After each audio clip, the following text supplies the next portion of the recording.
Oke, ya, kita mulai aja pelan-pelan sambil nunggu yang lain ya. Assalamualaikum warahmatullahi wabarakatuh. Selamat siang, salam sejahtera untuk kita semua. Kita mulai ini pertemuan ke-11 tentang Enterprise Business System.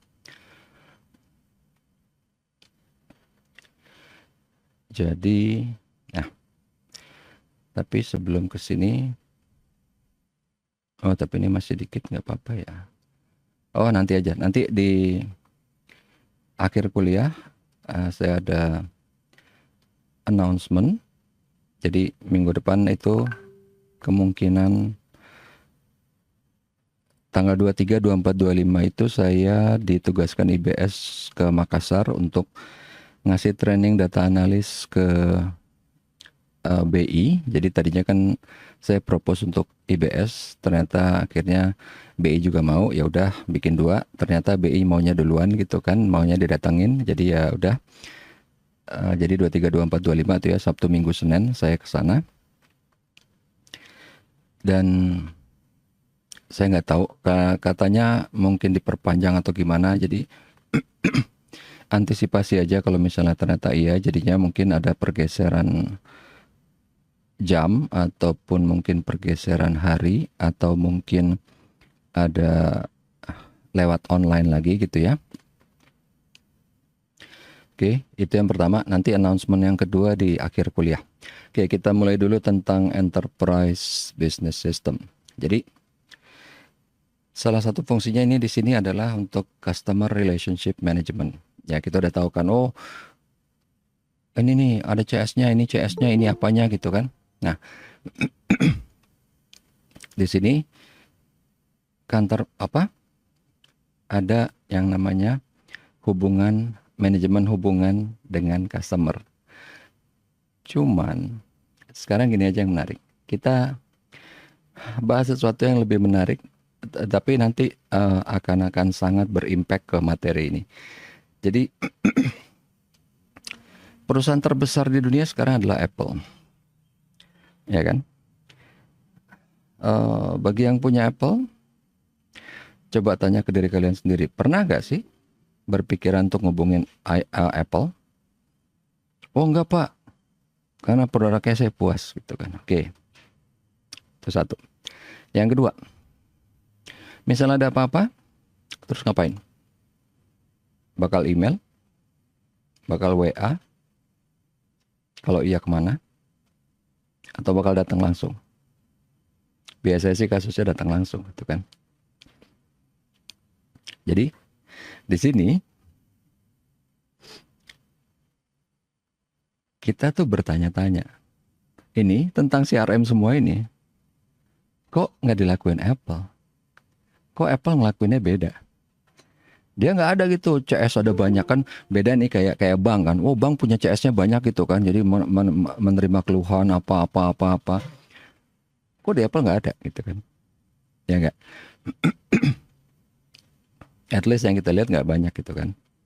Nah, jadi di sini caranya dia itu adalah dengan produk. Kok bisa? Apa hubungannya gitu kan? Produk dibikin sesaklek mungkin, tidak ada toleransi untuk deviasi baik dari sisi manufaktur maupun penggunaan. Jadi itu nanti juga ini pengaruh ke sini semua ke materi ini sekarang. Jadi itu super saklek banget. Kita mulai dari manufaktur dulu, penggunaan gampang, udah sering kita bahas. Dari manufaktur dulu, amat sangat ketat sekali. Jadi saking ketatnya, orang Cina itu kan dikenal adalah orang yang sangat tangguh ya. Awal-awal bikin iPhone kan pada banyak yang bunuh diri. Coba tebak kira-kira kenapa gitu. Dan ini lagi, yang bikin tapi kan bukan Apple. Yang bikin kan perusahaan namanya Foxconn. Yang bikin LCD-nya Samsung. Kompetitor sendiri. Kok bisa gitu kan? Virtual company. ada virtual supplier, ada virtual vendor. Tapi kok si Apple bisa berkuasa sekali datang ke Foxconn? Pokoknya begini-begini karena dia ngasih order gede banget gitu kan. Begini-begini, pokoknya harus ini, harus ini, harus ini. Tadinya Foxconn nggak gitu-gitu amat gitu loh. Ya saya tahu dari zaman tahun 90-an Foxconn tuh bikin peralatan PC dan bagus banget. Termasuk bikin motherboard. Dulu dia bikin motherboard salah satu yang terbaik yang sering dipakai perusahaan lain. Dulu HP sering pakai gitu kan, Dell juga. Nah, apa sih Afifa caper banget. Maaf, maaf. Udah gitu. Nah, tapi at least zaman dulu Foxconn bagus tapi nggak ada yang bunuh diri gitu loh. Begitu dia ngerjain Apple, pada banyak yang bunuh diri gitu kan. Nah, dan Apple datang gitu kan, pokoknya ngerjainnya gini, nggak boleh salah, nggak boleh apa. Dia berusaha meniadakan si customer relationship management ini. Tapi kan nobody's perfect Pak, nggak ada yang sempurna apa. Yes, tapi itu bisa didesain by system. Jadi sampai orang nggak ada kemungkinan salah karena ada sistem. Sistem itu maksudnya bukan komputer ya, sistem itu cara kerja, cara kerjanya. Jadi kasarnya ini, saya tahu karena saya sudah mengalami, mengerjakan, mempraktekkan langsung kalau di bank gitu. Kok di bank nggak pernah salah? Karena apa? Pertama, ada maker yang ngerjain. Kemudian ada checker yang ngecek. Kemudian ada approver. Ada 3 minimal. Oke. Jadi satu orang salah oke lah ya. Ini yang namanya checker atau reviewer itu harusnya nggak mungkin salah gitu. Walaupun kemungkinannya harusnya lebih kecil. Oke. Sampai di sini di terakhir di approver itu lebih-lebih lagi. Jadi ini salah satu contohnya bahwa sistem kerja bisa meniadakan error. Simple. Itu nggak aneh-aneh gitu, nggak pakai AI, nggak pakai apa, cuman bikin 3 lapis. Kalau dulu bilangnya 2 layer, tapi sebenarnya 3 lapis. Karena 3 orang gitu kan. Tapi layernya antaranya tengahnya emang 2 gitu kan. Kalau gini kan, ininya kan 2 kan, ya kan? Gitu loh. Oke, nah itu yang dilakuin Apple dan itu sebenarnya kalau zaman dulu orang bingung kan. Kok mau Foxconn gituin? Ya mau dong cuy, duit gitu kan gede banget. Cuman yang bikin bingung bukan itu. Yang bikin bingung Samsung. Samsung nggak ada kewajiban loh. Samsung udah gede dari dulu. Kok dia mau bikin buat Apple? Ya nggak? Nah, itu ada posisi strategis lagi nantinya. Ada di slide di terakhir nanti kita lihat. Karena kan Samsung lihat, ini orang idenya bagus-bagus nih. Ya kan? Bisa ditiru gampang gitu kan. Sampai akhirnya Samsung udah tahu, udah belajar, dia udah bisa bikin sendiri. Makanya saya bilang, Copas itu udah dari zaman dulu gitu. Semua perusahaan besar yang ada sekarang itu dibangun berdasarkan Copas. Termasuk Apple, termasuk Samsung gitu loh. Nah, Samsung karena udah selesai Copas, dia udah bisa jalan sendiri. Sama Toyota. Toyota dulu juga gitu. Dicopas abis-abisan dari General Motors, mesin dari General Motors, terus transmisi dari Dodge, dari mana, dari Chevy, Chevrolet ya, ban dari mana, itu semuanya bukan cuma dicontek, peralat apa namanya ya, spare partnya itu benar-benar ngambil punya mereka gitu. Awalnya, tidak. Begitu udah jago sekarang, mana ada orang Belanda bilang Toyota Copas? Enggak dong, tapi awalnya iya gitu. Oke. Nah, customer centric fokusnya dia buat built-in waktu designing a product. Gitu loh. Hubungan pelanggan gimana? Hubungan pelanggan erat sekali. Kok bisa? Nggak ada CS-nya. iCloud, Apple ID, bahkan itu sangat intim, dia tahu banget kalian ngapain aja. Sama kayak Google ID, gitu kan. Jadi ini hubungan aset paling berharga ini sifatnya searah, bergunanya buat Apple gitu kan. Iyalah pasti. Perusahaan lain juga gitu. Nah, kemudian yang sini mempertahankan keuntungan.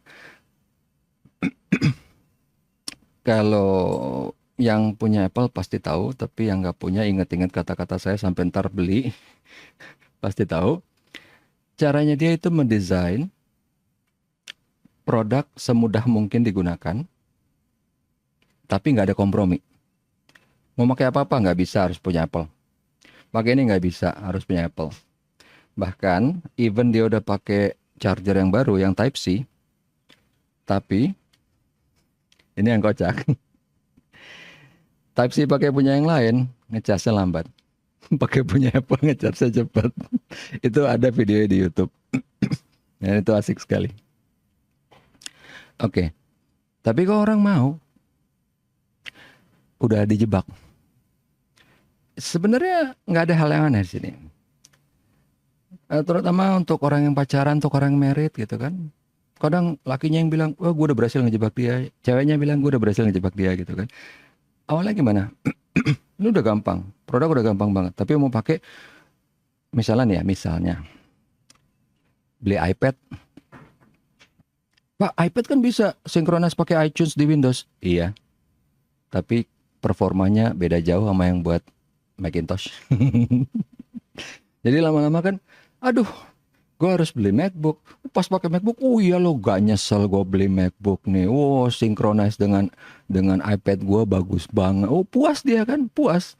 Padahal sebenarnya big picture-nya dia nggak dapet gitu. Dia nggak tahu bahwa masa sih gue harus beli MacBook cuman gara-gara iPad. Dia nggak nyadar di situnya. Cuman gila nih MacBook keren banget. Wow, sinkronnya sama iPad nih gila, enak banget, gampang banget gitu kan. Harusnya kan dia mikir pertanyaan kritis, kenapa harus cuman dengan MacBook? Kenapa dengan yang lain enggak? Dengan Windows kenapa enggak? Malah akhirnya pikirnya kan, wah yang Windows jelek tuh. Lah yang bikin softwarenya Apple gitu kan. Gitu. Oke, strategiknya. Nah, kemudian di sini tadi yang saya bilang bahwa CRM itu dia pakai IT, bahkan dia pakai manufaktur, dia pakai desain produk, dia pakai desain OS-nya semuanya, desain. Nah, satu lagi, ini yang mungkin kalian ngalamin apa enggak, tapi misalnya ada yang udah punya produk Apple selama belasan tahun, udah make gitu kan, kalian nggak bisa servis. Jadi sebenarnya kalau servis itu ganti. Jadi nggak ada, Apple itu nggak ada yang bisa diservis. Nih, contoh ya, handphone ya. Handphone anggaplah di sini ada ribuan spare part. Buasnya Apple tuh apa? Semua spare part yang ribuan itu, semua ya, semua itu dikawinin sama satu unit ini. Jadi misalnya ada spare part yang kecil banget gitu ya, rusak. Wah, kita jago nih bisa ganti, ambil, ganti. Dari terserah, mau dari Apple lain, mau dari yang OEM, yang KW, masuk sini, nggak bisa. Jadi semua ribuan spare part dalam satu iPhone ini, itu dikawinin, ada satu chipnya yang ngontrol, beneran nggak nih, yang ori, nggak, ya udah, nggak jalan. Contoh, handphone cuma terbagi, anggaplah nih yang gampang, terbagi dua bagian yang paling cepat rusak. LCD sama baterai. LCD itu bahkan Apple nggak jual. Kok bisa? Apple beli dari Samsung, kita beli aja langsung. Beli begitu di Samsung, gue mau beli nih LCD-nya apa? Oh sorry bos, nggak bisa gue jualan ke lu. Padahal harusnya kan boleh. Nggak bisa. Samsung bilang, nggak bisa, gue nggak bisa jual ke lu. Akhirnya bisanya belinya di Apple. Dan Apple yang harganya $599, harga LCD-nya itu 500 something atau $600 bahkan. Lebih mahal dari harga handphonenya. Intinya apa sih? Kenapa dia kepengen kayak gitu? Lu nggak usah benerin produk gua, lu beli baru. Jangan yang tipe lama, ganti yang baru gitu. LCD. Karena untuk buka Kan kalau kita misalnya handphone lagi servis mau dibuka, untuk buka itu benar-benar perlu alat dan keahlian khusus. Itu videonya di YouTube banyak dari Lukmiani, dari misalnya si Austin atau mungkin dari si Louis Rossman gitu kan. Itu benar-benar ribetnya minta ampun untuk buka LCD doang. Karena untuk ganti baterai kita perlu buka LCD. Padahal baterai pasti akan rusak. Pasti akan mengalami degradasi.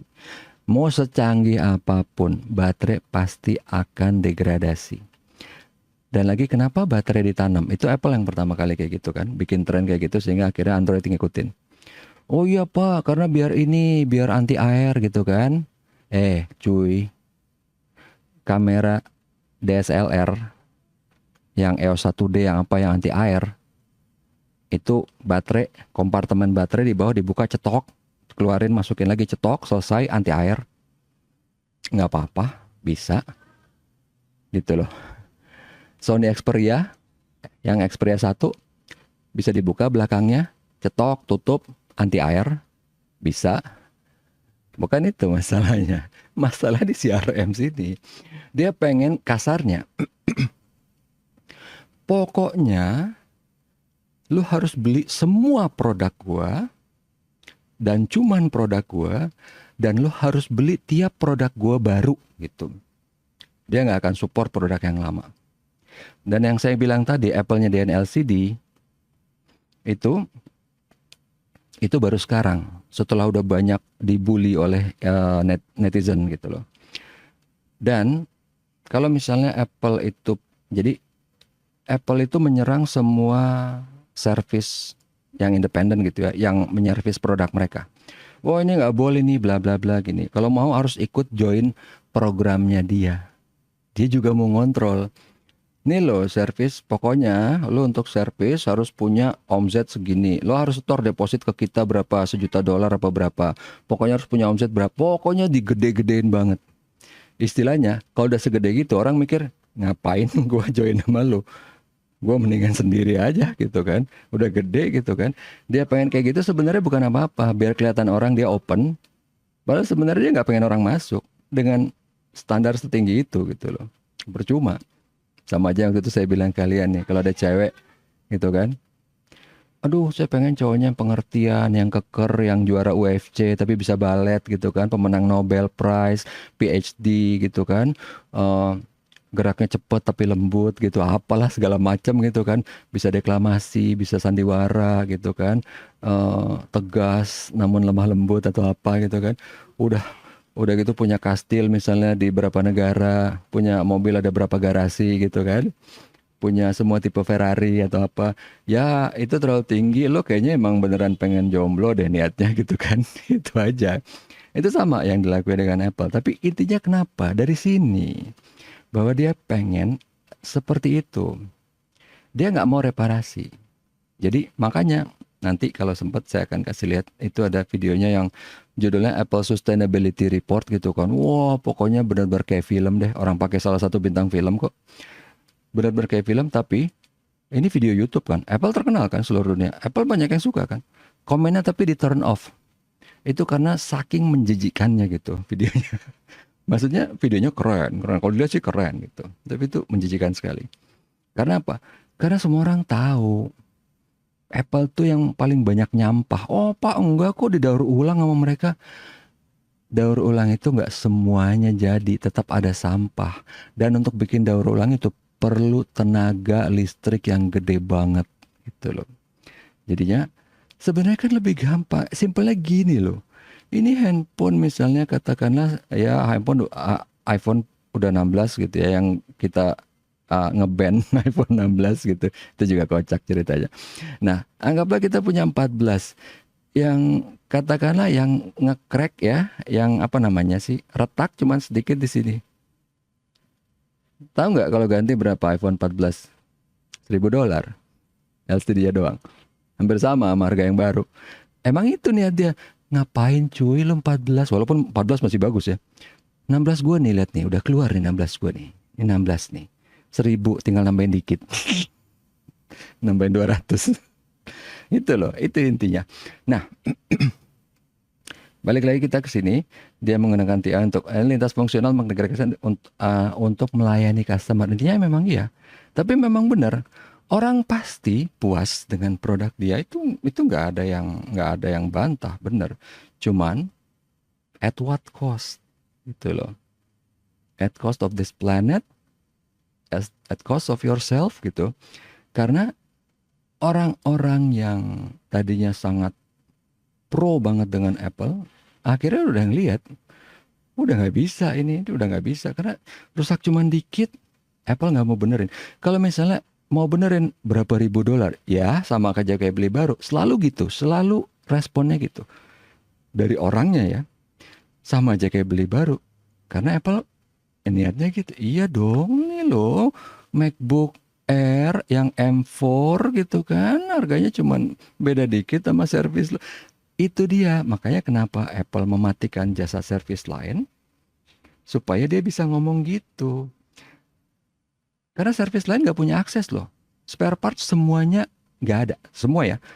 Satu handphone MacBook kalau MacBook mungkin sama lah, anggaplah ya, partnya ada ribuan. Semua ribuan parts itu nggak ada yang jual. Semua, bayangin. Nih gue nyari LCD Xiaomi gampang banget. Gue nyari LCD-nya Huawei gampang banget. Gue nyari LCD-nya handphone anak gue waktu itu Infinix gampang banget.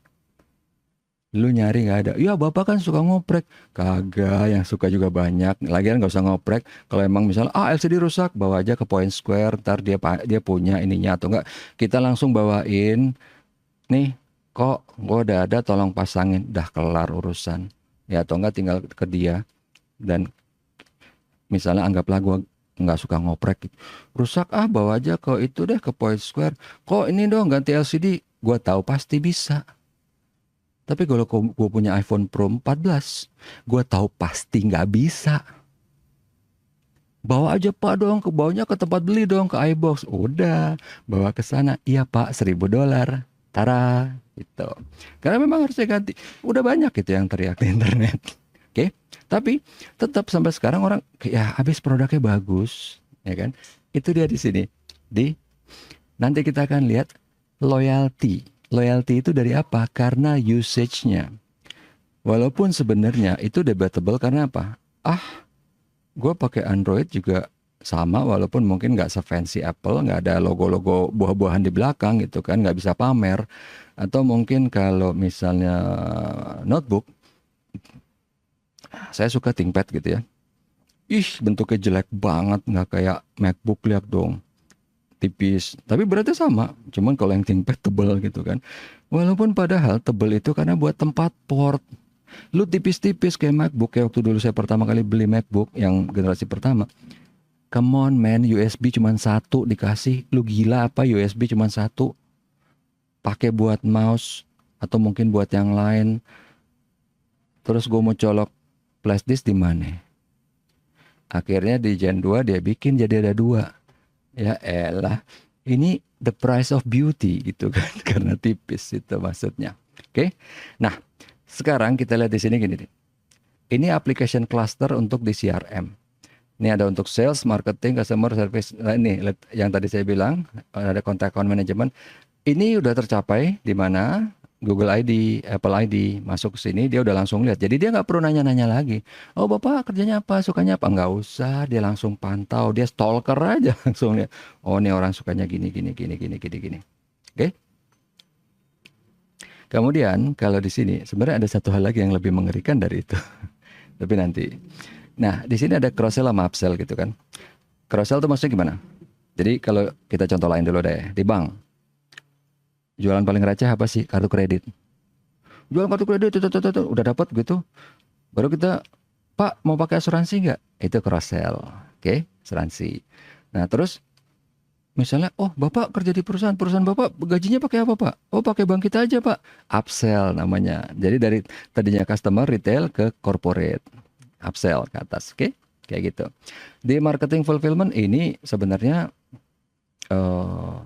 kalau kita lihat balik lagi ke Apple, itu semuanya sih tercapai, walaupun ya itu tadi ya agak-agak misleading semua ininya, semua iklannya. Cuman orang juga belum berasa sih sampai sekarang gitu.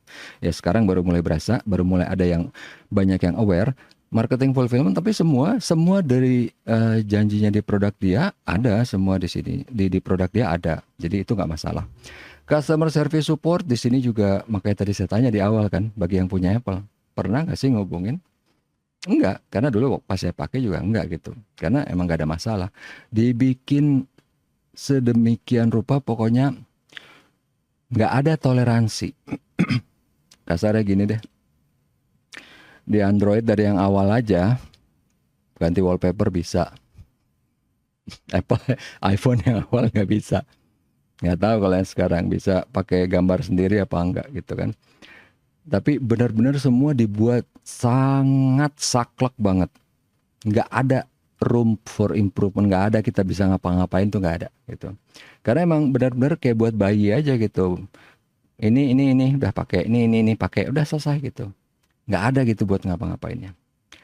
Jadi emang ada untung ruginya itu. Nah kemudian tadi di sini udah mengenai loyalty program itu kan, karena memang orang itu kayak di tanda kutip dijebak gitu. Karena ya udah, lo beli iPad, ya lo harus beli MacBook. Tenang aja, cepat atau lambat lo akan beli MacBook gitu kan. Itu dia. Ntar kalau udah beli, yang lain juga, maksudnya beli apanya sih, AirPod-nya, apanya gitu kan. Nah, eh, karena apa ya? Karena hype itu di marketing ini kan jadinya, hype-nya. Nah, kemudian kita ngomongin si AirPod. Satu hal lagi, baterai mau apapun pasti akan rusak. Setelah 2 tahun 3 tahun gembung gitu rusak. Nah kalau di Apple nggak bisa dibenerin, walaupun iFixit ya dia ngeluarin, akhirnya bisa. Cuman buka LCD-nya itu yang harus hati-hati. Rusak, udah ke laut lah, bye-bye. Dia juga iFixit juga ngeluarin alatnya dan itu nggak murah. Cuman buat buka LCD-nya doang. Oke, kita sekarang ngomongin pertama si ini bukan AirPod ya, ini gunting kuku. Cuman karena gua nggak punya, jadi gua anggap ini AirPod gitu ya, AirPod gitu. Pertama, AirPod ini ada baterainya kan? Ini harga AirPod berapa sih? 2,7 juta kan? Ada baterainya di dalam, kecil gitu kan. Sama ditutupnya di cangkangnya juga ada baterainya. Nah, baterai rechargeable penggunaan normal paling lama 2 tahun, sesudah 2 tahun rusak rata-rata. Mungkin ada yang lebih, tapi rata-rata segitu. Terus 2,7 juta lo pakai cuma 2 tahun. Habis itu lo nggak bisa ngapa-ngapain. Buat apa? Oh, Pak, teknologi kan berkembang cepat bla bla bla. Itu dia kemauan Apple. Iya, lo beli lagi ntar AirPod 4, 5, 6, 7 gua gitu. Padahal sebenarnya ini masih bagus, cuman baterainya doang. Emang bisa apa diganti? Lah, TWS yang lain bisa diganti. Walaupun susah, tapi bisa. Apple kasusnya dibuat nggak bisa. Kayak spare part di iPhone tadi. Dikawinin semua spare partnya dengan unit tersebut. Saya waktu itu, ini ada pengalaman pribadi sendiri. Saya punya iPad. Yang rusak speakernya. Come on man, speaker. Speaker tuh kabelnya kan cuma 2 plus minus kan. Itu speaker iPad banyak yang jual. Tapi semua yang beli, mau masang sendiri, mau dipasangin teknisi profesional, semuanya kresek-kresek. Kok bisa? Oh, ininya speakernya abal-abal. Oke, mana Apple jual nggak speakernya? Nggak ada. Tapi ini ada yang asik di YouTube. Pakai speakernya iPad sendiri, iPad lain, kanibal, masuk sini. Kresek-kresek juga dong. Itu iPad 1 ya. Gila nggak? Dia udah kawinin semua serial numbernya dari spare part itu dalam satu unit. Nggak bisa dipindah. Nggak bisa diganti. Ngomong-ngomong, LCD-nya iPhone saya baru ingat ada yang jual. Itu juga nggak mahal. Itu juga nggak murah. Tapi udah dipasang. Si iPhone-nya tahu ini bukan asli. Jalan semua. Tapi ntar random. Touchscreen-nya nggak jalan. Face ID nggak jalan. Kamera kadang jalan, kadang nggak. Rese kan? Tapi oke, sekarang kita balik. Ini tadi udah semua. Yang tadi saya bilang, apa sih ini kok nggak berubah? Yang saya bilang apa yang mengerikan? Jadi pertama saya kasih yang bombastisnya dulu. Dengan AirPod, AirPod tuh modemnya dia ya. Dengan earphone, dia bisa melihat, mengetahui isi otak kalian. Kok bisa gelombang. Jadi di sini kan ada sensornya untuk ada mic apa segala macam. Dan itu ada sensor untuk dia dengerin ngomong. Itu bukan pakai mic biasa. Mic-nya itu yang kayak dia dengerin getaran yang ada di rahang kita waktu berbicara di sini. Ini, oke.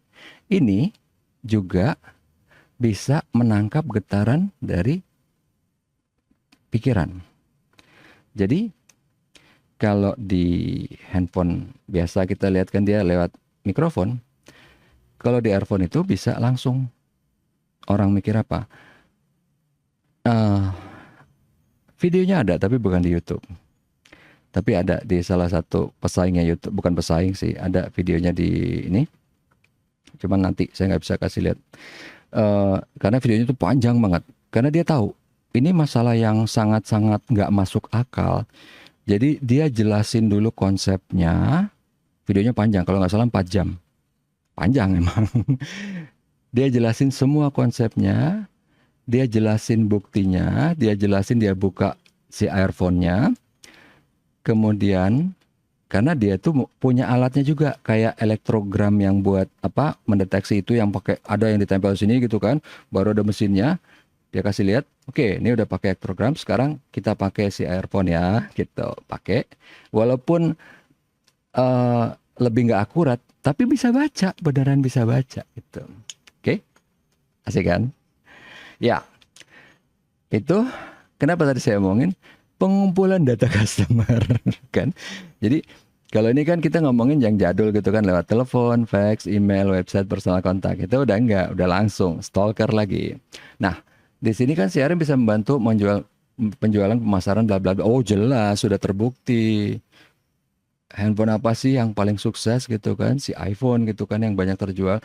Yang intinya pokoknya semua produknya deh, nggak cuman smartphone kan. Mau apa, notebook tipis, notebook yang tebel. Jadi MacBook Air sama MacBook gitu kan. Ataupun mungkin apa, Apple Mini yang baru keluar gitu kan. Atau mungkin Apple yang built-in yang jadi satu sama display gitu kan. Itu kan yang paling gila kan. Tiangnya aja kan harganya berapa juta itu. Tiang doang ya. Tiang dalam bentuk tiang. Nggak bisa naik turun. Nggak bisa ada Bluetooth Wi-Fi-nya. Nggak. Cuman tiang aja. Bongkahan besi aja. Itu kalau nggak salah $999. Bongkahan besi itu aja. Karena di sini Apple udah pede. Ini ada Tokai gue jual, lu pasti beli kok, tenang aja gitu. Makanya tiang aluminium, wah murah ini $999. Nah, itu udah jadi bulian di internet udah lama itu. Oke, nah kemudian di sini ini juga dieliminasi kan oleh si Apple itu, karena dia mikir sales gimana? Sales sudah dilakuin gratis oleh siapa? Apple fanboys. Bahkan dia ngedefend gitu kan. Coba ini mau yang simple aja, mau yang simple. Kalau mau praktekin sendiri, tinggal cari gitu ke video YouTube-nya tentang Apple yang mana. Coba aja bilang gitu kan. Tapi jangan bilang yang salah. Kalau misalnya bilang Apple produknya layarnya jelek banget, itu dibego-begoin gitu kan. Karena Apple bagus. Cuman kita bilang aja misalnya gini, Apple produknya mahal banget. Wow, yang nyerang banyak. Yang pasti bentuk serangannya bilang, iya emang lo kere. Yang kedua misalnya, itu tergantung orangnya yang sok bijak gitu kan. Oh, tergantung kebutuhan, gini-gini. Saya udah pakai 10 tahun, bla bla bla bla bla gitu. Itu udah sales itu. Udah langsung gratis lagi. Pintar kan? Karena dia membentuk bukan pengguna. Dia membentuk kultus gitu kan. Jadi benar-benar apa, mentalnya mental kultus gitu, bahwa Begitu ada ini, wah langsung dipertahankan mati-matian. Padahal dia dibayar Apple juga enggak gitu kan. Bego dan menyedihkan sih jadinya. Itu dia di sini untuk si sales ya. Marketing fulfillment ini udah untuk pemasaran apa? Kalau ini misalnya nih kualifikasi pemasaran targetnya berapa? Dia karena udah benar-benar bisa tahu pelanggannya.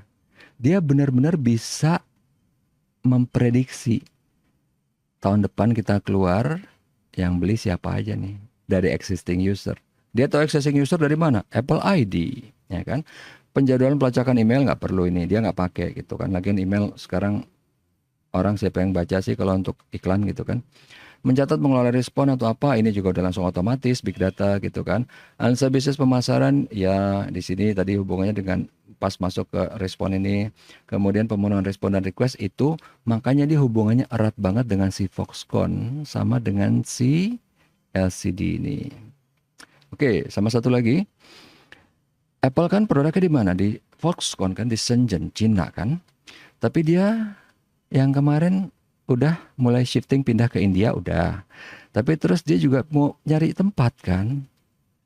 Pindah ke Vietnam. Dan Vietnam itu karena memang mau berkembang cepat, dia bilang, "Lo bikin di sini. Lo bikin di sini, gua kasih bebas bayar pajak 50 tahun." Itu udah terjadi di Vietnam. Dia bikin. Ya Vietnam apa sih yang nggak dibikin? Nih kalian yang naik motor lihat deh, pastikan spare part made in Vietnam atau enggak peralatan komputer made in Vietnam juga banyak. Nah, pas kemarin di Indonesia tuh orang-orang goblok itu yang begitu datang si apa? Tim Cook ya. Udah dong, udah kayak anak kecil ketemu sama apa JKT48 gitu kan menteri-menterinya. Mau foto bareng gitu. Foto bareng sama Tim Cook gitu kan. Cult mentality. Padahal kan waktu Bill Gates datang biasa aja gitu, semua orang pakai Windows. Apa sih gini-gini amat gitu kan? Foto bareng gitu kan? Mentalnya gitu loh. Udahlah foto bareng, udahlah pada pecicilan. Nggak jadi kan Apple bikin pabrik di Indonesia. Nggak jadi ya, nggak jadi. Makanya akhirnya pemerintah biar nggak kehilangan muka. Apa ini? Apa ini? Apple mau bikin pabrik, minta gratis bayar pajak 50 tahun. Emang sih nggak masuk akal. Tapi dia dapat dari Vietnam. Ya mau bilang apa? Business is business. Itu aja. Simple. Dan lagi, kalau di agama saya itu nggak masalah.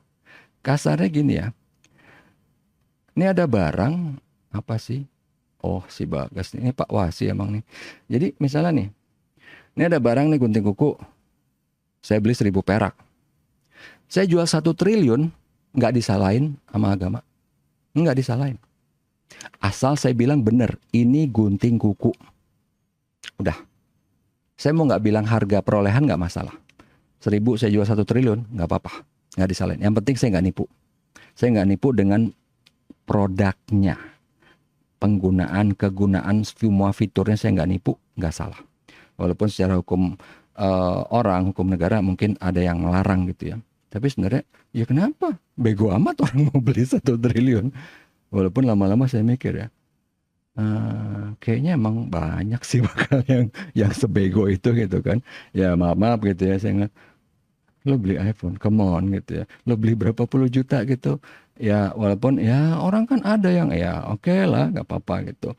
Karena puncaknya itu tadi, tiangnya buat iMac itu harganya $999, tiangnya doang. Ada yang beli. Ya kan?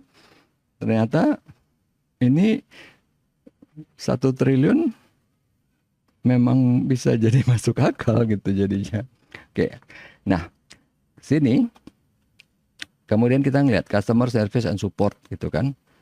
Ini yang saya tanya di awal tadi. Ada nggak sih? Apple punya nggak sih CS? Nggak ada. Dia punyanya kan Genius Store gitu kan.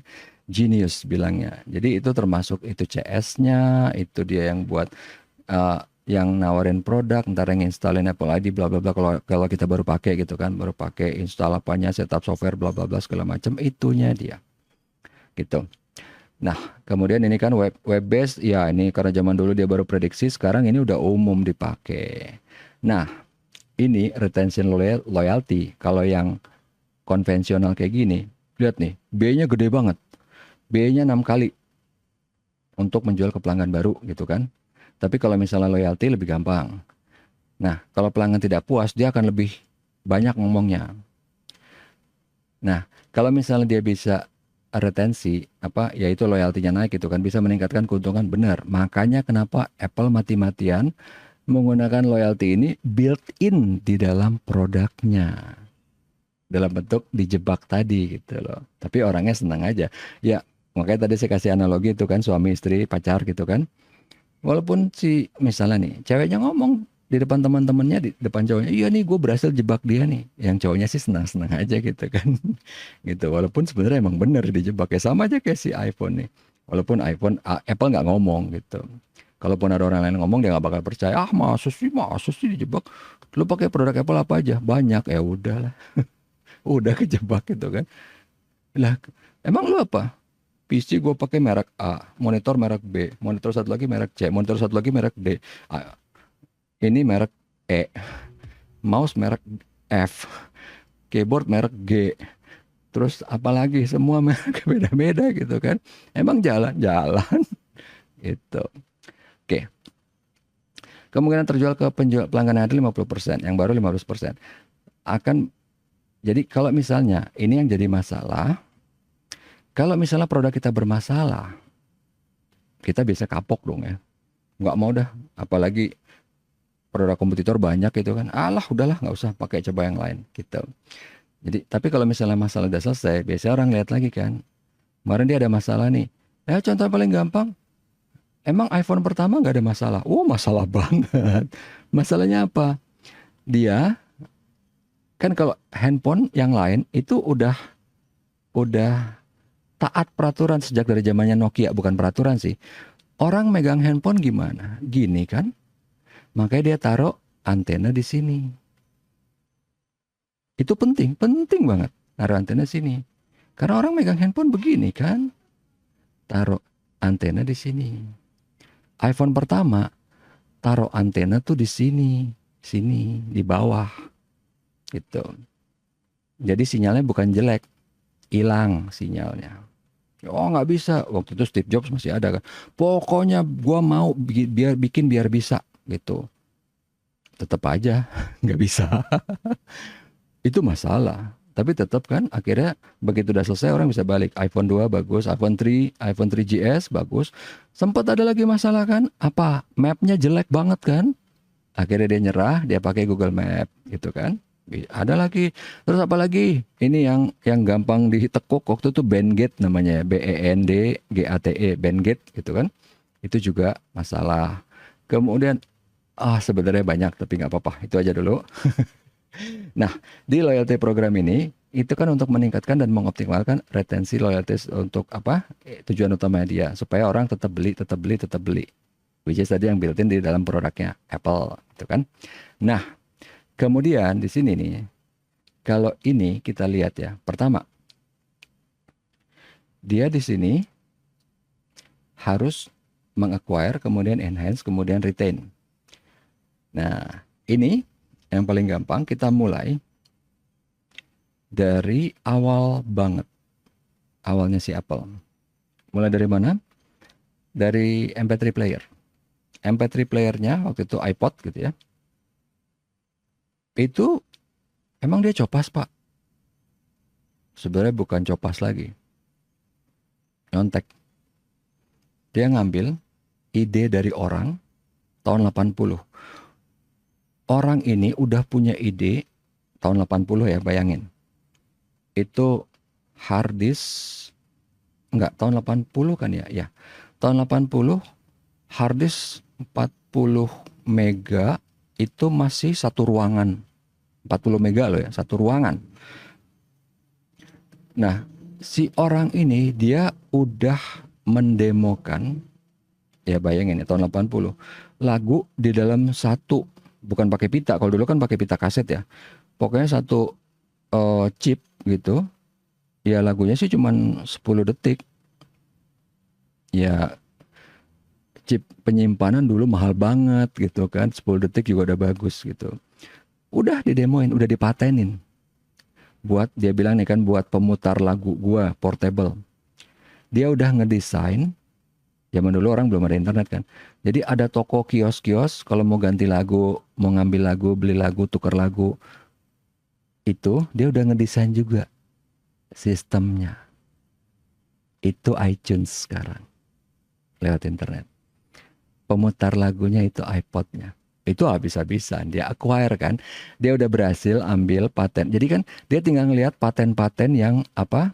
Yang udah usang, yang udah expired. Tapi dia lihat gini. Ini orang kan patennya selalu diperbaharui nama dia. Sampai akhirnya dia mati. Si Steve Jobs ngeliat. Ini orang niat banget. Paten diperbaruin terus tapi nggak bikin apa-apa. Sampai mati. Berarti ini orang tahu nih. Dia percaya banget sama produk ini. Orangnya udah mati, patennya udah lapse, udah expired. Si Jobs lihat, dia bikin. Sebenarnya iPod MP3 player biasa, tapi kan iTunes-nya itu satu paket itu, satu paket. Dia enhance, kemudian dia retain. Tapi sekarang MP3 player nggak ada kan, adanya udah langsung aja di iPhone gitu kan. Di sini udah berhasil dia di situ. Nah, kalau ini integrated solution udah pakai internet udah nggak masalah karena sekarang semua terhubung ke internet udah nggak ada yang enggak gitu kan. Either dari si nih Apple-nya, si Foxconn-nya, si usernya semua kan. Ya bahkan bukan cuma itu karena saking kuatnya si Apple ini. Orang-orang Apple tuh ada di Foxconn. Ngantor harian tuh di Foxconn. Bayangin kan. Kalau di Samsung nggak berani. Kalau Samsung nggak berani. Tapi di Foxconn ada. Itu ada videonya di YouTube gitu kan. Oke. Keuntungan dari sistem CRM ini bisa mengidentifikasi dan menargetkan pelanggan-pelanggan terbaik.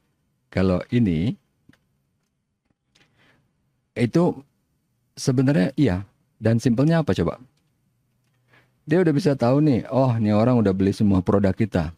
Semua loh ya, semua bayangin, semua gitu. Semua, oke itu pelanggan terbaik. Tapi kalau yang belum, gimana? Jadi ini pintarnya lagi, karena kan apa? Dia membentuk kultus kan. Jadi si orang ini pasti akan menekan teman-temannya.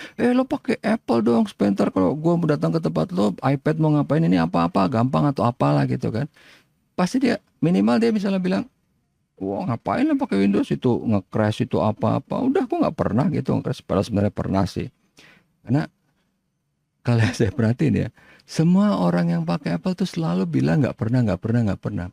Padahal enggak, gue tahu pasti, gue juga pakai, gue juga lihat video di YouTube. Walaupun kalau saya belum pernah gitu ya, sampai crash yang parah. Tapi kalau cuman kernel panik sih pernah gitu ya.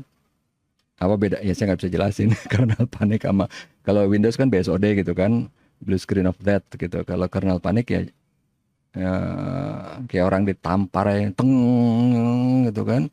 Ntar tunggu sebentar. Ya ini bahasa simpel aja ya. Kok hang? Udahlah restart berapa kali udah jalan lagi. Dah gitu doang. Fitur itu nggak aneh, itu nggak magic. Itu di Android ada. Orang ini nenek moyangnya sama semua dengan Apple. Android dari Unix kan. Unix turun jadi Linux, jadi Android ke sini. Di sana jadi Darwin, jadi macOS. Gitu aja. Android juga gitu kok. Ya kalau misalnya belum parah-parah banget ya. Udahlah restart, tunggu aja. Kan kita sering misalnya, handphone kenapa ini? Udah restart aja. Emang bener. Kayak gitu. Itu dia maksudnya. Nah, ini semua udah ngelacak. Nah, dia udah nge-stalker, ngapain ngelacak? Udah bisa gitu kan. Memberikan pengalaman yang konsisten. Nah, ini dia nih. Ini garis bawahnya. Makanya orang ngerasa nyaman banget kan. Karena semuanya konsisten. UI-nya konsisten, apanya konsisten. Jadi nyaman banget. Tapi begitu ada masalah, udah langsung gak bisa ngapa-ngapain. Kalau saya kan semuanya beda. Ntar kadang ada masalah. Jadi begitu ada masalah ya udah biasa kok emang ada masalah gitu kan. Selesai tapi. Nah bedanya karena orang terlalu dimanja. Begitu ada masalah. Aduh kenapa nih? Ya udahlah mungkin kayaknya emang waktunya gue beli handphone baru. Tara. Atau enggak. MacBooknya udah ini nih nggak bisa. Ya juga sih, gue udah 4 tahun beli. Cuy, gue punya notebook yang murahan, udah hampir 20 tahun, masih bisa jalan. Itu yang kemarin-kemarin pernah sekali-kali gue bawa ThinkPad, itu umurnya udah 10 tahun lebih. Bukan cuma masih jalan, masih perkasa. Walaupun panas dia, iyalah seumuran dia dulu emang emang panas gitu kan. Emang panas di paha anget sih, bukan panas. Itu dia maksudnya. Layanan unggul, iya. Kalau ini memang karena apa? Coba deh lihat lagi. Kalian misalnya ntar mau beli iPhone, mau nggak beli di Shopee atau Lazada gitu, di toko yang nggak resmi? Nggak mau. Karena apa? Takut garansinya ditolak sama Apple. Walaupun produk Apple. Gitu. Ah udahlah, daripada repot mendingan beli di iBox saja deh, atau enggak di authorized dealernya pokoknya gitu, yang resmi. Atau mungkin kalau ini liciknya Singapura lagi nih. Singapura dia ngeluarin international warranty. Jadi semua toko yang tanda kutip ilegal jualan Apple di sini itu ngambilnya Singapura. Singapura tahu itu, dia sengaja ngeluarin itu, emang rese banget tuh. Jadi sok banget emang pengen jadi kepala negara di antara negara-negara Asia Tenggara gitu. Selalu pengennya gitu. Sama minyak bumi kita juga kan, semua minyak bumi ke dia dulu, ntar baru balik lagi. Air apalah segala macam, uang paling banyak di sana gitu kan. Investment apalah segala macam. Oke. Nah, CRM ini kegagalan dalam CRM ini yang Apple nggak mau dia bikin built-in dalam produknya dia. Nih kan, keuntungan bisnis tidak menjamin. Jadi kalau bikin yang kayak tadi gitu, ini 50% itu nggak ada hasilnya. Kemudian 20% dengan hubungan terputus. Di Apple nggak mungkin. Come on man, dia stalker gitu kan, lewat Apple ID atau lewat Google ID. Nggak ada, nggak pernah putus. Kalian lagi pacaran dia tahu, kalian ke WC dia tahu. Alasan kegagalan, kekurangan pemahaman dan persiapan. Tidak memecahkan masalah pada awal. Oke, jadi kan tidak ada partisipasi. Nah ini dia, itu yang dipecahkan oleh si Apple. Yang lain udah ngelakuin belum sih? Belum. Even Samsung. Karena gini, Samsung copas luarnya aja. Dia bikin Galaxy, dia bikin yang buat jam Galaxy apalah namanya ya. Galaxy Watch apa sih ya. Dia bikin, terus ada earbud dia juga ada bikin gitu kan. Tapi nggak jadi satu kesatuan. Orang tanda kutip yang nggak dijebak, nggak dipaksa belinya. Itunya yang kurang. Jebakan dan paksaannya yang kurang. Emang kalian pikir Apple nggak sengaja ngedesain iTunes di Windows jelek? Sengaja. Sengaja banget itu. Atau misalnya emang ini ya, AirPod itu kan pakai Bluetooth. Harusnya kalau Bluetooth bisa dong di mana aja. Coba pakai di Android. Bisa apa jalan? Bandingin mana punya teman lo yang pakai iPhone, pairing di dia. Lihat fiturnya banyakan mana. Itu aja. Jadi kan, oh semua orang katanya iPhone bagus gini, emang bagus pas begitu udah beli nih. Ya, dia ada fitur noise cancellation atau apa gitu, atau mungkin baterai indikator atau apalah ya. Wah, adanya di iPhone. Ya, harus beli iPhone. Udah mulai kena ada ini jebakan. Gitu dia. Oke. Nah, kemudian di sini yang namanya operational CRM itu apa? Dia tadi kan ini intinya pokoknya interaksi dengan pelanggan. Pokoknya biar pelanggan setia segala macam gitu kan. Nah, itu kan di belakangnya ini kalau yang konvensional ya. Pasti ada operationnya. Jadi CS semua ini kan, kemudian ada dealer, ada apa, ada toko, ada gerai, ada kios segala macam itu kan harus terhubung. Ada operationnya gitu kan. Kalau di Apple, operationnya di mana? Di manufaktur, di pabrik. Yang lucunya bukan Apple pabriknya kan, makanya dia datang ke sana. Dia punya kantor di dalam kantor gitu kan. Dia punya kantor di dalam Foxconn. Kalau di Samsung dia nggak punya. Karena Samsung cuman LCD aja. Foxconn bikin jeroannya semua kan, dari casing beda. Milling itu ada lagi untuk yang aluminium ya. Ya sekarang udah titanium pakainya kan. PCB, mainboard gitu kan, semua kamera segala macem. Dan apa? LiDAR-nya gitu kan, light radar, sensor detektor, apalah segala macam itunya. Nah, itu dia di perusahaan. Jadi kan dia nggak cuman ke Foxconn doang. Dia punya supplier ada beberapa. Semua sama, perlakuannya sama, benar-benar kayak penjajah gitu. Datang, pokoknya lo mau nggak nih order gede, gede banget. Oh Apple mau, ya udah, tapi harus sesuai standar gue. Oh iya bos, nggak apa-apa bos. Oke dia datang datang sama, gue perlu ruangan. Oke bos, gitu. Itu dia. Kan dulu awal-awal kita penjajahan kayak gitu kan. Wah datang orang biasa beli cuman cuman semangka dua, semangka satu. Ini gue beli semangka ya berapa? Satu kapal. Oke bos, semangka satu kapal, dua kapal, tiga kapal, lama-lama. Gue perlu tempat nih buat kantor. Ini bos, dapat tempat. Kekecilan, gue perlu lebih gede. Udah bos, udah dapat gede. Kecilan, gue pengen satu negara. Ya bos, gue dijajah dong. Iya emang. Gitu dia. Oke. Di operasional ini mensinkronis interaksi pelanggan secara konsisten membuat perusahaan lebih mudah untuk bisnis. Oh, ini udah terlihat hasilnya kan? Membuat perusahaan lebih mudah untuk melakukan bisnis ya enggak? Jadinya apa buktinya? Hasil akhirnya Apple perusahaan terkaya di dunia udah masuk ke 1 triliun dolar, udah melewati batas itu. Oke. Nah, analytical CRM ini pencatatan. Oh, ini udah dilakuin lewat apa tadi? Big data lewat Apple ID sama Google ID. Dia udah benar-benar bisa tahu bukan cuman kesukaan kita gitu kan. Bahkan kesukaan teman-teman kita lewat apa? Data mining, internet. Ya kan, sosial media. Bahkan lewat kalau punya AirPod kan, iya lo udah langsung ngirim gelombang pikiran kalian langsung ke sana. Pak lewat mana ngirimnya? Oke, simpelnya gini ya. Ini si iPhone ini kan mendeteksi gelombang pikiran kalian. Dia terhubung kemana? Ke iPhone kan? iPhone kalian selalu terhubung pakai apa? Apple ID kan? Lewat internet kan? Oh, udah selesai urusan. Bukan dia langsung terhubung ke internet, enggak gitu. Oke. Ini ada ini bahkan yang saya ntar ngajar 232425 kan tentang data analis.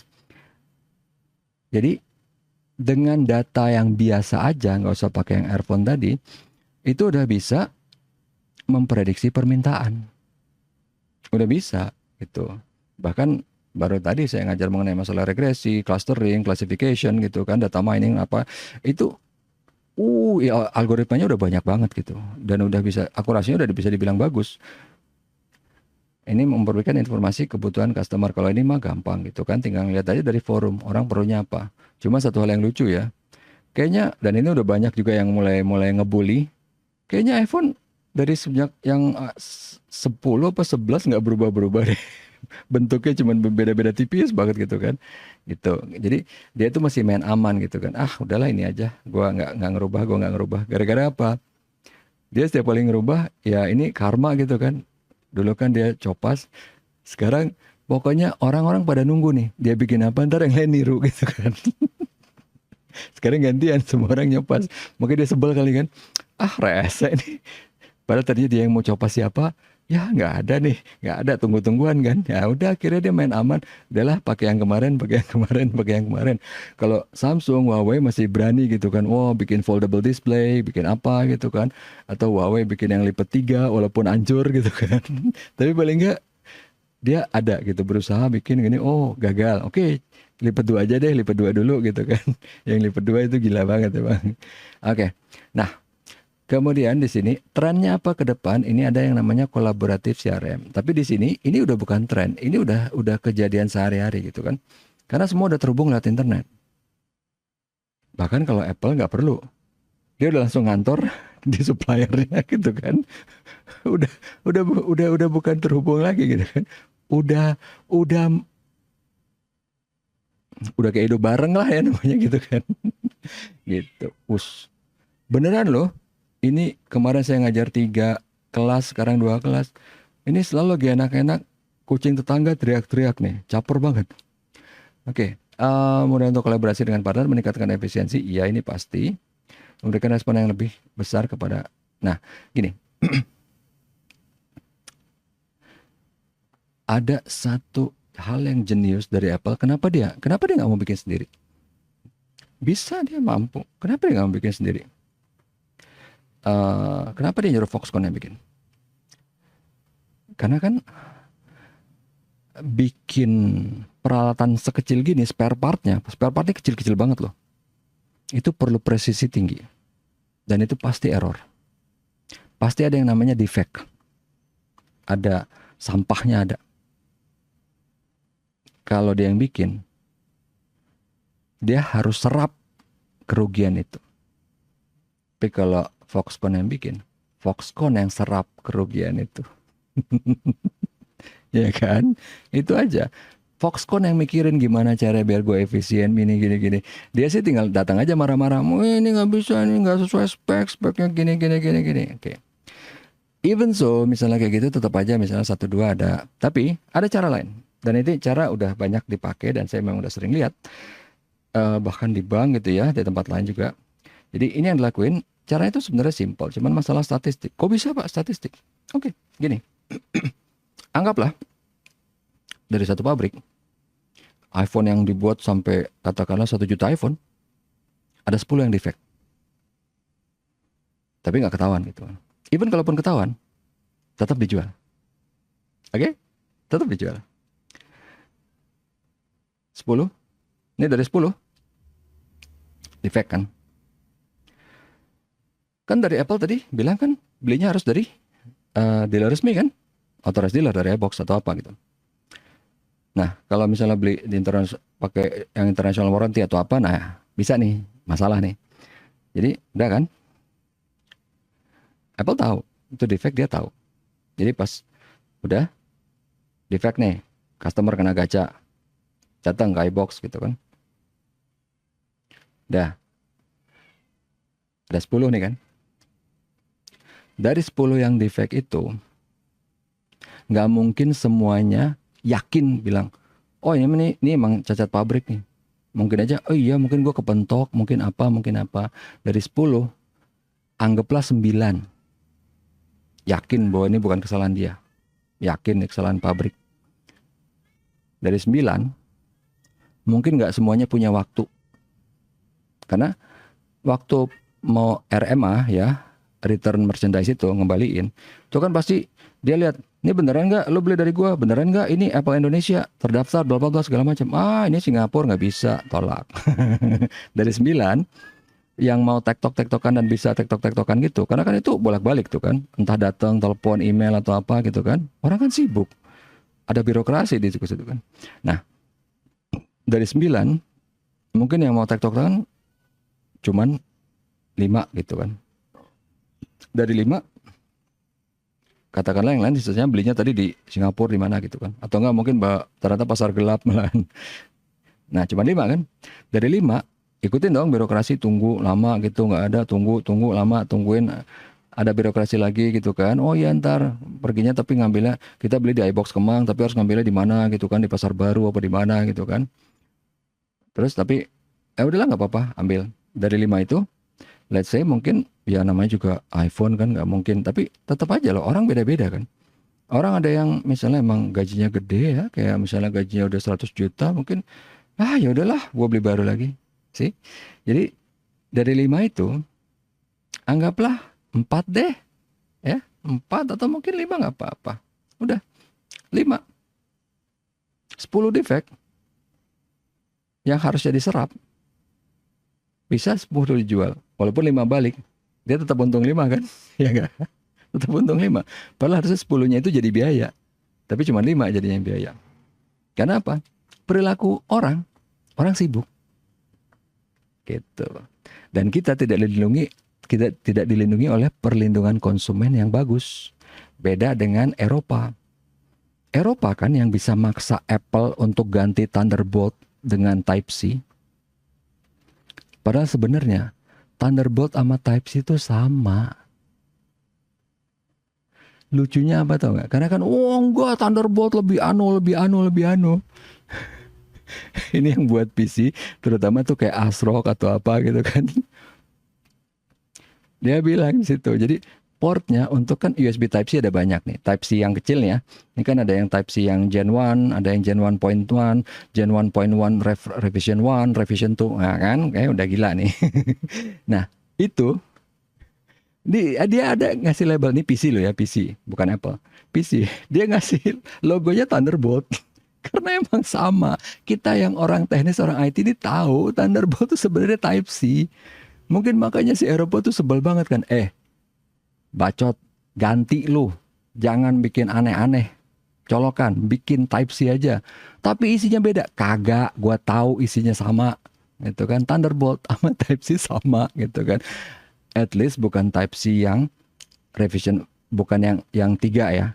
Dia sama kalau saya nggak salah dengan Rev 3.1 dengan Type-C 3.1 revision 1 ke atas. Itu aja. Oke, sama. Oke, ini udah portal base. Ini kita nggak perlu ngomongin. Ini zaman dulu karena internet belum bagus gitu kan, jadi ini masih sesuatu yang wow. Sekarang udah nggak wow banget gitu kan. Orang punya website, come on man, kamu aja bisa punya website gitu kan, gampang. Bikin blog, bikin apa, WordPress gitu kan, udah punya gitu. Bahkan sekarang lebih menjual kalau kalian sebagai profesional nggak usah bikin website. Ya maksudnya kalau kalian bukan fotografer, bukan apa ya, bikin aja LinkedIn, bikin GitHub gitu kan, selesai urusan. Oke, nah kemudian apa sih yang dimaksud dengan si ERP ini? ERP ini adalah Enterprise Resource Planning. Jadi kalau nih asumsi si Xiaomi dia bikin sendiri nih kan, dia pas bikin handphone ini dia udah nyiapin semua resource-nya ini, LCD-nya bahannya apa, bukan akrilik ya, misalnya apalah ya, plastik, Gorilla Glass semuanya. Kemudian boardnya, casingnya, apanya, perlu aluminium berapa, perlu plastik berapa ton, berapa, itu udah ada semua. Walaupun bukan dia yang bikin semua, tapi supplier juga udah ada gitu kan, lengkap. Sama kayak di Apple, cuman di Apple komposisinya hampir semuanya di supplier gitu kan. Dia tuh cuman dari desain sama prosesor. Bahkan prosesor itu pun bukan Apple yang bikin. Oke. M1, the mighty M1, M2, M3, M4 gitu ya. Itu bukan Apple yang bikin. Dia kemana? TSMC Taiwan. Satu-satunya yang bisa bikin. Pak, bukannya Intel? Enggak. Intel datang ke TSMC. Bukannya Nvidia? Nvidia datang ke TSMC. Bukannya AMD? AMD datang ke TSMC. Jadi kalian kebayang gak sih, ini kita yang orang IT, itu ngerasa kayak telur di ujung tanduk. Seluruh peradaban kita ini yang bergantung pada chip, itu bergantung cuma satu perusahaan yang namanya TSMC di Taiwan. Gila kan? Satu perusahaan itu aja yang bikin chip untuk seluruh dunia. Fabrikasi chip itu beda ya. Jadi chip untuk bikin litografinya itu cuman bisa di TSMC. Makanya Tesla mau bikin pabrik gitu kan. Intel mau bikin pabrik untuk nyaingin TSMC. Sebenarnya lucu sih. Intel tuh udah gede banget gitu. Tapi dia cuman punya fabrikasinya. Litografinya dia nggak punya. Litografi apaan sih Pak? Prosesor 10 nanometer, 8 nanometer, 4 nanometer. Itu litografinya tuh. Itu yang bikin dari si TSMC.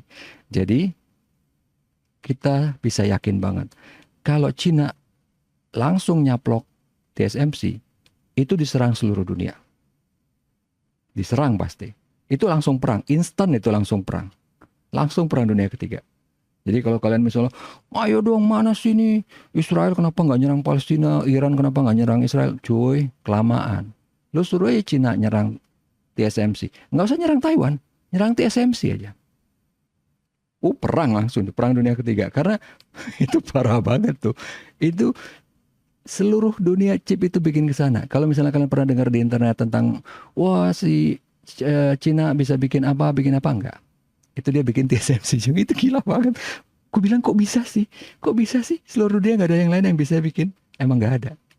Itu faktanya. Itu faktanya. Makanya kalau misalnya chip buat militer beda lagi. Tapi bukan TSMC yang bikin. Chip militer kan nggak perlu fancy banget, nggak perlu gede, nggak perlu cepet, nggak perlu. Yang penting secure dan handal, tahan banting. TSMC kan nggak bisa kan. Jadi kalau militer emang beda. Ada chip untuk jet tempur, untuk apa, untuk rudal, untuk apa, enggak. Bukan dia yang bikin. Karena kan speknya beda, penggunaannya beda, lapangannya beda gitu kan. Itu dia maksudnya.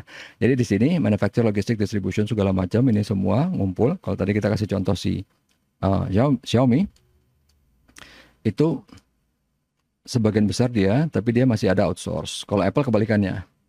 Apple semuanya outsource gitu, kecuali nama, gitu kan, nama dia gitu.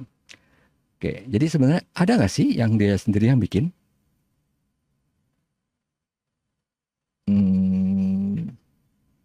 iWatch,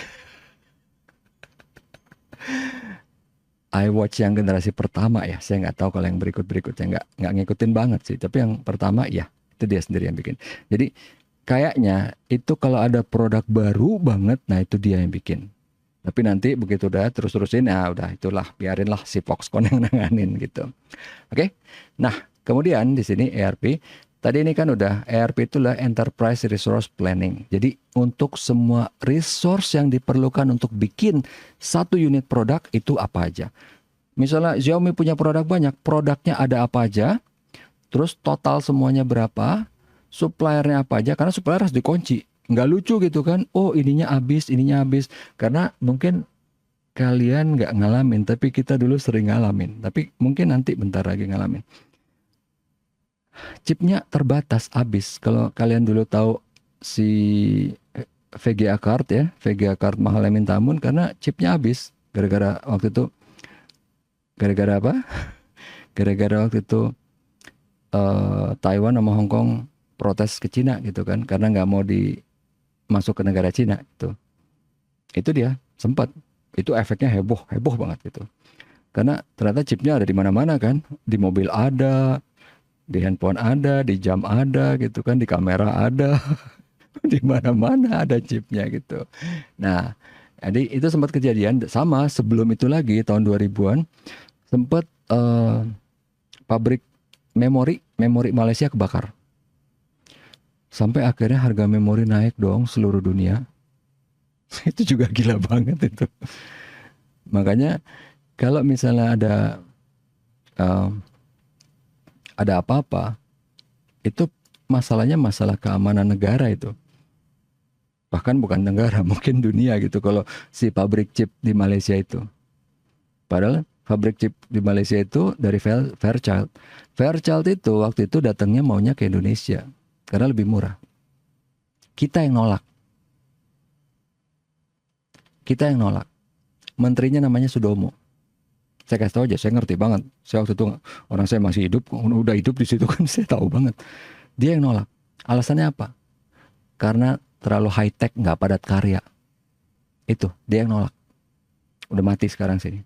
Kayak tiap ini harus saya ngomongin, biar dia ngerasain gitu kan. Nih gara-gara lu nih, ya kan dia nggak tahu Pak. Iya, justru gara-gara kebodohan lu gitu kan. Ya kayak misalnya gini kan, semua orang tahu misalnya nih pisau ini tajam, terus dia nancap ke diri sendiri gitu, dia luka gitu. Terus kita harus ngapain? Harus kasihan gitu kan. Lu emang sebego itu gitu, nggak tahu gitu kan. Itu dia maksudnya. Karena orang nggak perlu harus punya vision kayak Steve Jobs, tapi paling nggak dia tahu nih, potensi benda ini apa gitu. Itu dia maksudnya. Nah, kemudian ini ERP untuk ngapain bla bla bla nih. Nah, di ERP itu dia ada apa aja? Mulai dari planning, logistik, accounting segala macam. Ini kalau nggak salah yang keluar di UTS nih. Makanya saya bilang kan nggak bisa nih, orang kita belum belajar, saya kasih bonus gitu. Aplikasinya ada apa aja itu kan, dari untuk produk bikinnya kayak tadi nih kan yang saya bilang LCD ininya berapa, perlu plastik berapa ton, ini perlu berapa juta unit, perlu kamera kan, kamera misalnya pakai punya Sony Exmor ya. Nah, itu perlu ngambil dari Sony berapa, ininya apa, semuanya ada. Oke, terus misalnya nih dia counting kan, lo beli segitu banyak dapat diskon nggak? Oh dapat, iya, back order berapa, segini bla bla bla gitu kan. Udah beli, keluarin PO gitu kan di sini, terus udah nanti dilihat kan logistiknya. Datangnya kapan? Nggak mungkin dong pesan 10 juta ton gitu datang semua, gila apa kan? Oh iya ntar di apa Desember datang 1 juta, terus apa gitu kan? Itu dimaksud di sini logistiknya. Terus orangnya kita di gudang ada berapa banyak, bla bla bla, kayak gitu aja sih, nggak ada yang aneh di sini. Nah, ini tadi kemudian kalau misalnya nih kan, tadi ini saya udah bilang kan, oh untuk satu unit misalnya, untuk satu jenis, satu tipe handphonenya Xiaomi perlu berapa juta ton plastiknya, perlu berapa untuk lapisan pelindung layar, buat terus frame samping, terus buat baterai, buat apa gitu kan, semua masuk ke sini kan, deliver ordernya. Terus ini untuk perencanaannya ke depan. Kan dia lihat nih, ini handphone gua nih, itu untuk bikin sebulan misalnya. Bulan depan gimana? Sama, lebih tinggi, lebih rendah. Kan bisa diprediksi kan. Di sini forecast gitu kan, baru ntar lihat, oke, apa?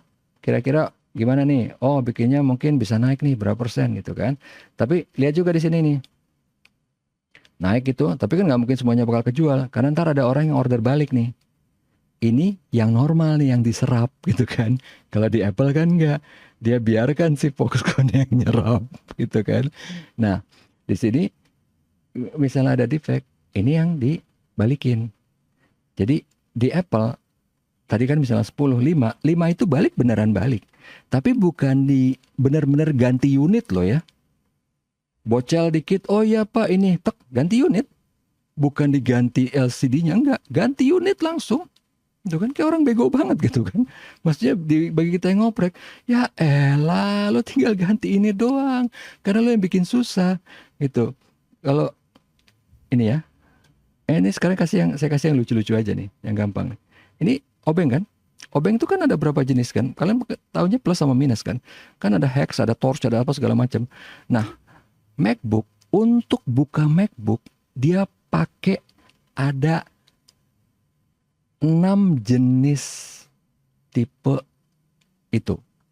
Tipe dari sekrupnya, bayangin. Sampai segitu niatnya untuk bikin itu untuk susah direparasi gitu. Jadi ada 6 jenis sekrupnya. 6 jenis loh ya. Kita taunya cuma plus sama minus gitu kan. Dia pakai berbagai macam jenis sekrupnya gitu. Karena memang didesain untuk almost impossible to repair. Jadi makanya kenapa kayak tadi kan rusak ganti unit, langsung rusak ganti unit gitu. Karena toh orang juga lebih suka kayak gitu. Wah, keren nih ganti unit gitu. Padahal sebenarnya itu kan menciptakan sampah yang amat sangat banyak buat dunia ini.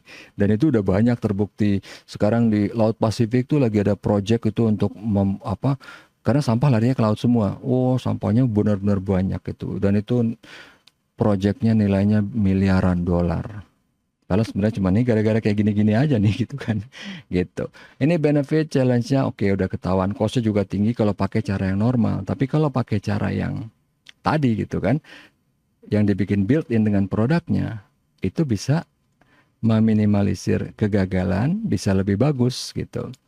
Nah, ini juga efisien. Ini kalau misalnya berhasil memang benefitnya kan kualitas, efisiensi, biaya bla bla bla. Tapi di sini setup awal cost-nya lebih gede dibanding kita bikin built-in aja langsung di produknya gitu. Nah, ini dia nih.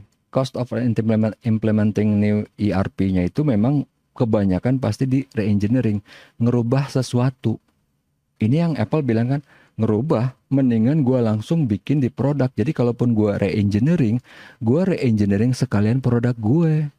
Gitu loh di situ. Nah kalau sini kan kalau dia bikin terpisah, dia re-engineering, ada hardware-nya, ada software-nya, kemudian nge-training orang, kemudian ada data conversion kalau pindah dari sistem atau antar sistem atau gimana gitu kan. Itu dia masalahnya. Kenapa kegagalan? Ini kan. Makanya kenapa Apple tadi balikin ke ngapain Pak bikin CRM built-in di produknya? Ini karena yang konvensional kemungkinan gagalnya itu gede banget kan. Karena nggak ada pelatihan, nggak melibatkan karyawan, terlalu banyak percobaan, terlalu cepat gitu kan. Oh ini beda, mau ini pelatihan, kalau ini kegagalan untuk melibatkan karyawan yang terkena dampak. Oke ya. Konversi lebih tergantung pada vendor ERP. Oh, kalau ini malah kebalikan nih. Si Apple itu bukan cuma bergantung. Sebenarnya kan Foxconn itu adalah manufakturnya, Foxconn itu adalah Apple-nya gitu loh. Karena dia bukan cuma tergantung, tapi di situ dia mati-matian gitu kan, bertahan di situ. Ini yang agak paradigma dengan apa paradoks gitu dengan kenyataannya si Apple gitu. Ya tinggal kita lihat aja gimana apakah ntar bakal apa kemesraannya berakhir atau enggak nih antara Apple dengan Foxconn, walaupun selama ini nggak pernah ada berantem sih. Jadi kayaknya akur-akur aja. Nah, ini tren CRP yang dulu ya. Ini simpelnya gini aja nih. Flexible CRP dia bisa di berbagai sistem. Ini udah pakai web, internet baru mulai muncul. Ini udah mulai enterprise CRP. Jadi hubungan antar enterprise ya. Jadi antar si Apple dengan Microsoft misalnya, atau antar si Apple dengan Nvidia. Dengan Nvidia dia enggak sih. Karena yang lucu apa? Dia ngebajak X orang Nvidia untuk bikin M1 chipnya itu. Bikinnya akhirnya di mana? Di TSMC gitu kan. Oke, kemudian di sini sampai akhirnya ke e-business suite yang sekarang udah umum kita pakai di sini e-business suite. Oke. Nah, supply chain management ini kalau tadi kan kita ngomongin resource planning. Kalau di sini supply chain managementnya adalah dari kalau kita pakai outsource, pakai vendor, itu gimana nih? Oke, lo bisa deliver nggak tadi kan? 10 juta ton plastik buat casing HP gua. Bisa. Kapan? Pembayarannya gimana? Bla bla bla gitu kan di sini. Wah, misalnya 10 juta diskon dong, ya kan? Pasti kan supaya harganya pas, harganya bagus, tanpa biaya yang mahal, jumlahnya tepat pada waktu yang tepat. Karena kan nggak mungkin 10 juta ton langsung datang jegrok semuanya. Karena kan pabriknya juga nggak mungkin gudangnya nggak mungkin segede itu. Pokoknya oke. 1 juta dulu misalnya untuk minggu pertama atau untuk bulan pertama sambil bikin, ntar begitu udah mulai mau habis biasanya sebulan, ntar bulan depan lagi ya gitu. Nah ada schedulingnya gitu biar pas timingnya semua, itu maksudnya. Nah goalnya dari supply chain ini adalah efisiensi, ya kan? Pesan 10 juta ton, pabrik gudangnya kecil diperbesar, ngapain? Tinggal kita lihat aja workflow-nya gimana gitu. Itu kan. Nih perkiraan permintaan sama kontrol persediaan. Meningkatkan hubungan yang baik dengan pelanggan, ya ini dia. Menerima umpan balik, ya oke. Ini jadi kalau ini sih nggak pernah gitu ya dilakuin sama Apple ke Foxconn. Foxconn ngasih umpan balik nggak ke Apple, kagak. Yang ada Apple selalu ngasih umpan balik gitu ke Foxconn ya kan. Oke. Nah kalau ini sebenarnya hubungan timbal baliknya, tapi kenapa Foxconn mau? Duit cuy, duitnya gede gitu kan. Ya kayak kalian nanti kerja gitu kan. Kok mau sih disuruh kerja sampai malam, pulang jam 12 malam? Ya gaji 50 juta, siapa yang nggak mau? Misalnya gitu kan. Ya sama kayak Foxconn, kok bego sih Foxconn nggak mau? Lah, dapat duit gede, siapa yang nggak mau gitu kan? Walaupun di on-onin gitu kan, nggak apa-apa deh. Ya duitnya gede misalnya gitu. Ya kan nggak masalah juga sih. Nggak salah gitu. Maksudnya ya dia kerjanya nggak dicambuk ya, walaupun akhirnya yang tadi saya bilang banyak yang bunuh diri itu, akhirnya di tiap pabrik di bawahnya tuh ada jaring pengaman, jadi kayak sirkus gitu. Dikasih jaring pengaman, jadi orang begitu kebuka jendela misalnya bunuh diri, twing gitu kan, mental lagi ke atas. Itu juga ada videonya. Emang gue tahu dari mana? Dari video di YouTube lah gitu. Setiap proses rantai pasokan harus menambah nilai. Oke, ya ini benar bilang yang namanya value chain gitu kan. Nah, si supply chain life cycle ini gimana? Jadi ini pertama nih, kalau kita misalnya kayak tadi kan mau ngobongin nih produsen plastik buat beli si casing handphone Xiaomi nih. Oke, komit dulu kan. Bisa nggak lo 10 juta dolar? Oke, bisa. Kapan schedule-nya gitu kan? Baru dia bikin, baru ntar deliver 10 juta. Pembayarannya ini ya, per 1 juta datang bayar, 1 juta datang bayar. Atau nggak mungkin mau setengah-setengah, mau gimana gitu kan. Tinggal ditentuin terms of payment-nya seperti apa. Kemudian nanti kan schedule untuk delivery-nya gimana. Terus nanti baru nih si Xiaomi-nya mikir kan. Ntar 1 juta datang udah langsung produksi nih. Supaya ntar bulan depan 1 juta ton berikutnya datang udah langsung bisa masuk di gudang gitu. Baru ntar kan baru deliver produknya si handphonenya gitu. Nah Ini integrated solution ini kalau di waktu dulu ini kan kelihatannya masih canggih. Sekarang ini semua ya elah semua orang udah kehubung ke internet, ya kan? Udah mungkin udah pakai Google Collab Tool gitu kan, udah pakai Google Sheet, ya kan, Google Doc, udah pakai semua gitu kan. Jadi udah di sini udah sesuatu hal yang biasa banget gitu. Nah, ini sama, pertukaran data elektronik kalau dulu tuh masih wow, sekarang ini udah kalian WA ke orang ya kayak tadi saya berapa kali lagi ngajar gitu kan, WA dengan Pak Wasi biasa aja mau mau kirim attachment, kirim dokumen, kirim apa kayak kemarin dari ruang guru suruh ngajar tiba-tiba di Bank Permata kirim dokumen tanda tangan perjanjian selesai udah besok berangkat ya orang itu malamnya dibilang Pak besok bisa ngajar nggak ya elah berangkat sekarang nggak bisa kalau lusa bisa oke akhirnya lusa gitu kan langsung malamnya tanda tangan apa perjanjian kerjasama gitu kan PKS udah tanda tangan digital kirim lagi lewat internet lewat apa aplikasi Zoho namanya udah selesai oke Pak udah terima selesai besok langsung ya pagi jam 8 di apa Metropolitan Building apalah ini namanya deket sini deket rumah kok gitu. Ini dia EDI, Electronic Data Interchange. Ini dulu masih heboh itu kan, baru sekarang kita semua terhubung ke internet, semua terhubung bisa ke siapa aja. Semua pasti punya internet, purchaser punya, supplier punya, bank punya, purchaser bank juga punya gitu kan. Udah pasti terhubung.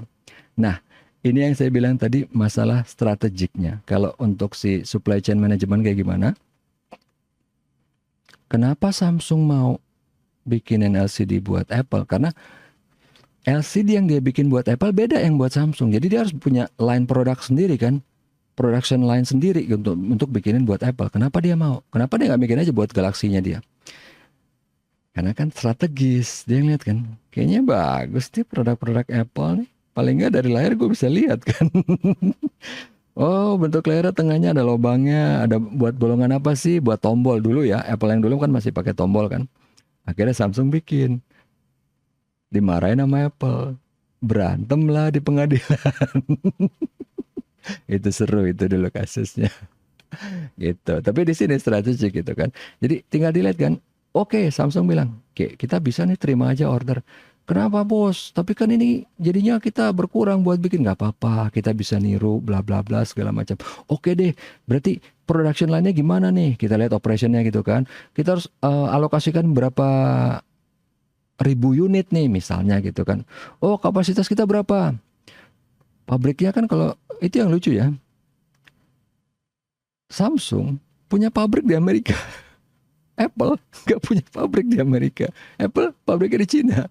Samsung pabriknya di Amerika gitu kan. Oh pabrik kita yang di Amerika bisa nih bikin 1.000. Tapi kan di misalnya Apple minta 4.000. Ada nggak pabrik lain? Tinggal lihat gitu kan. Oke misalnya udah tinggal eksekusi. Selesai urusan gitu. Nah di sini kan ini yang tadi perencanaan dan fungsi untuk supply chain. Ada planning, execution tadi udah dibahas ini semua kan. Key benefitnya apa?